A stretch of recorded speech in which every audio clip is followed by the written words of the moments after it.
goes to show the variety of people out there and their different personalities. Seeing people complain because, like, they're just straight up saying they don't have any money. Like, saying that, like, a product that's actually really, really cheap is actually really, really expensive to them.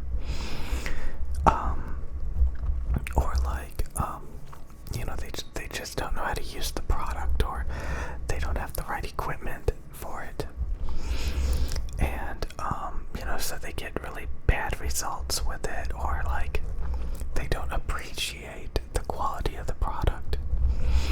Various things like that. And,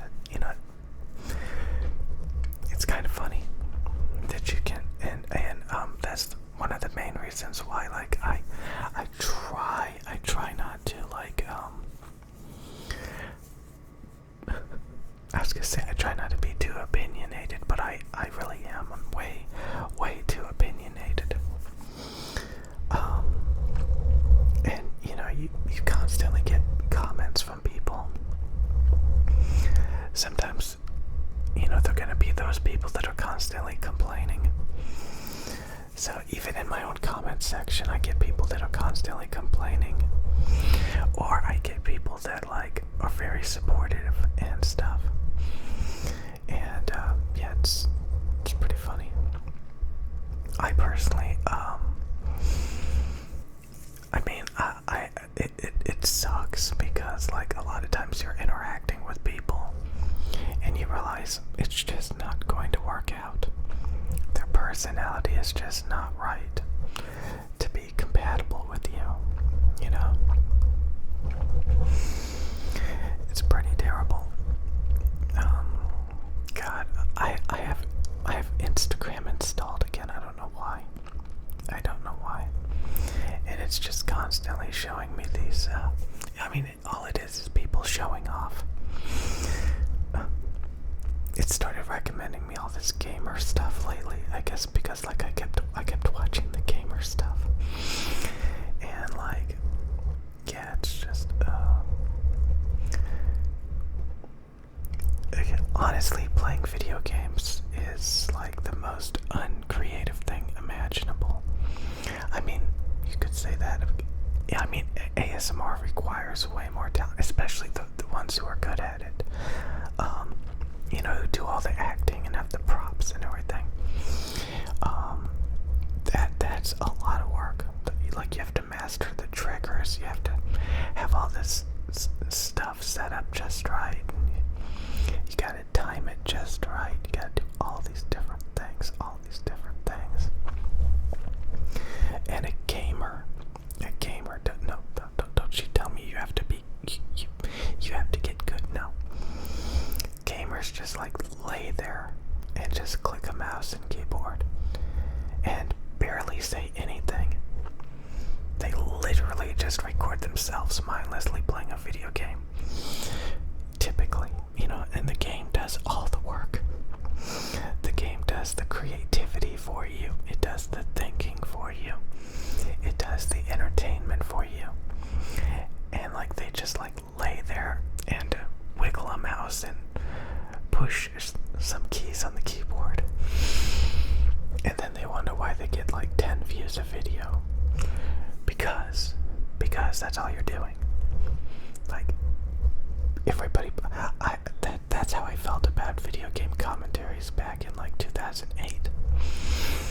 When I started seeing all my video game channel subscriptions, they started doing video game commentary.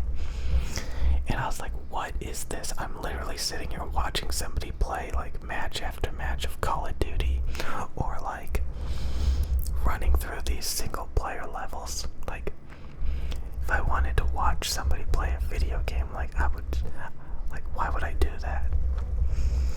And the only thing that would really separate people is, like, just how belligerent they can get, how much they're gonna scream and pretend to be excited, how many times they're gonna pretend to laugh,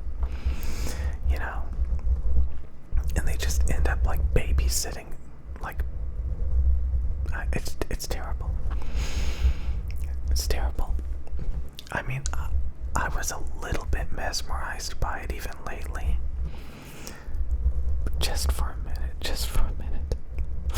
And that was it. But, like, I don't know.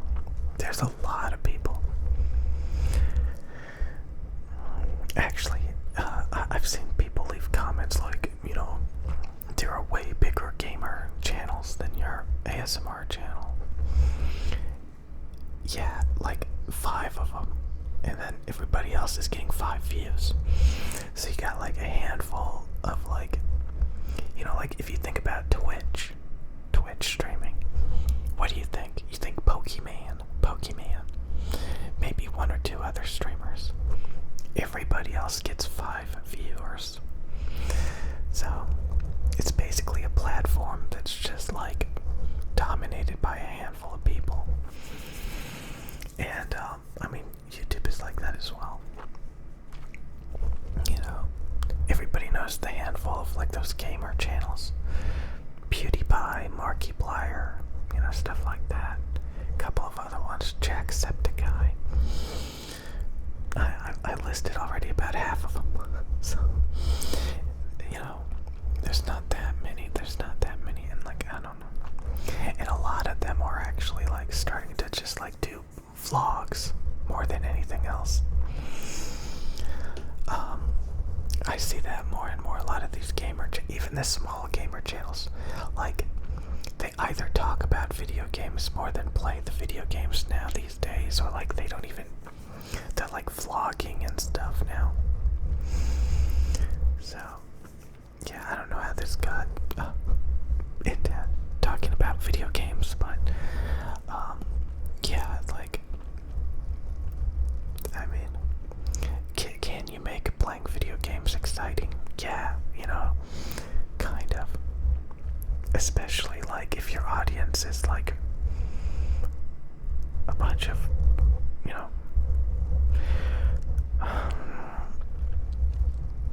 anyways, so yeah, yeah, it's really sad when you see people that are like really nostalgic about their old video games and they start playing them and they get like 5 views on YouTube. Should have moved on. You know, it's kind of like when you see 2 cats fighting. You're like, what are you fighting about? You know, you're just 2 cats. But the cats are serious, you know, they're like fighting over territory and stuff. And they're just meowing and hissing at each other. And as an outside perspective, you're like, wow, this is so stupid. Why are you doing that? Like, why are you fighting? That's kind of like nostalgia, or like, you know, ex-relationships and obsessions. From an outside perspective, you can look at it and be like, that game wasn't that special. That relationship wasn't that special. You know, you have like a lot of people like glamorize. They glamorize stuff, you know. And they have it's called rose-colored glasses. It's called nostalgia. It's called like all these different things. You know, even it's just like I don't know, some it's funny to reflect back on it, like all the stuff that I used to glamorize, that I used to have rose-colored glasses about. I don't know, it's just terrible. It's kind of like, I was thinking about this like a year or 2 ago. It's kind of like being a janitor, and like getting really good at being a janitor, like, you know, learning all these little tricks and stuff. You're still a janitor. No matter how good you get at it, like, you're still not gonna get paid very much. You know, it's just like, it's still not like the best you can do. You could be like the best janitor in the world, and there's still plenty of opportunities out there outside of your little bubble. that's kind of like nostalgia and like ex-relationships and stuff.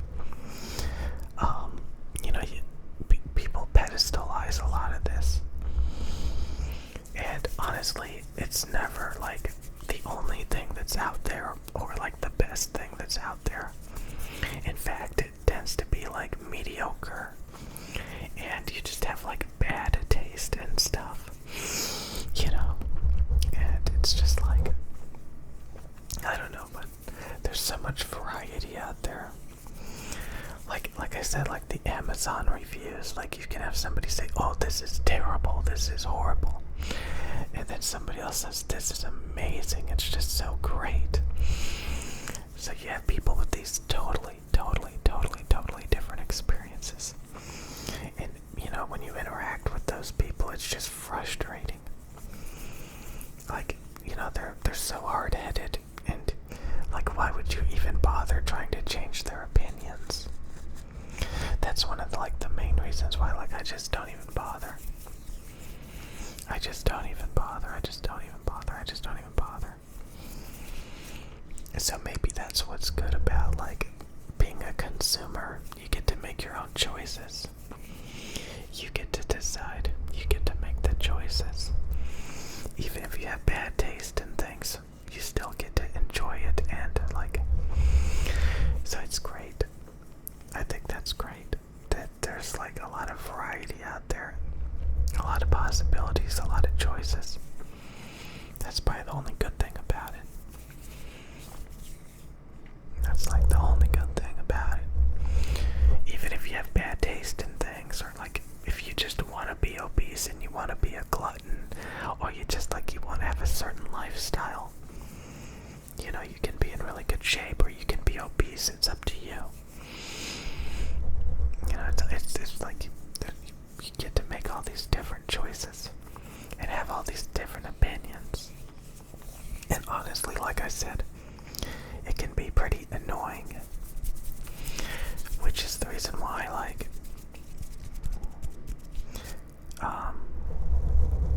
it's not even worth it a lot of times. It's not even worth it a lot of times.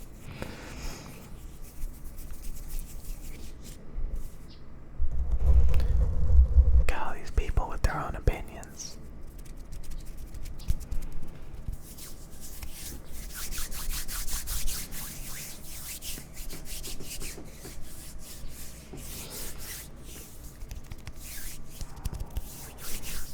My videos didn't do very well yesterday.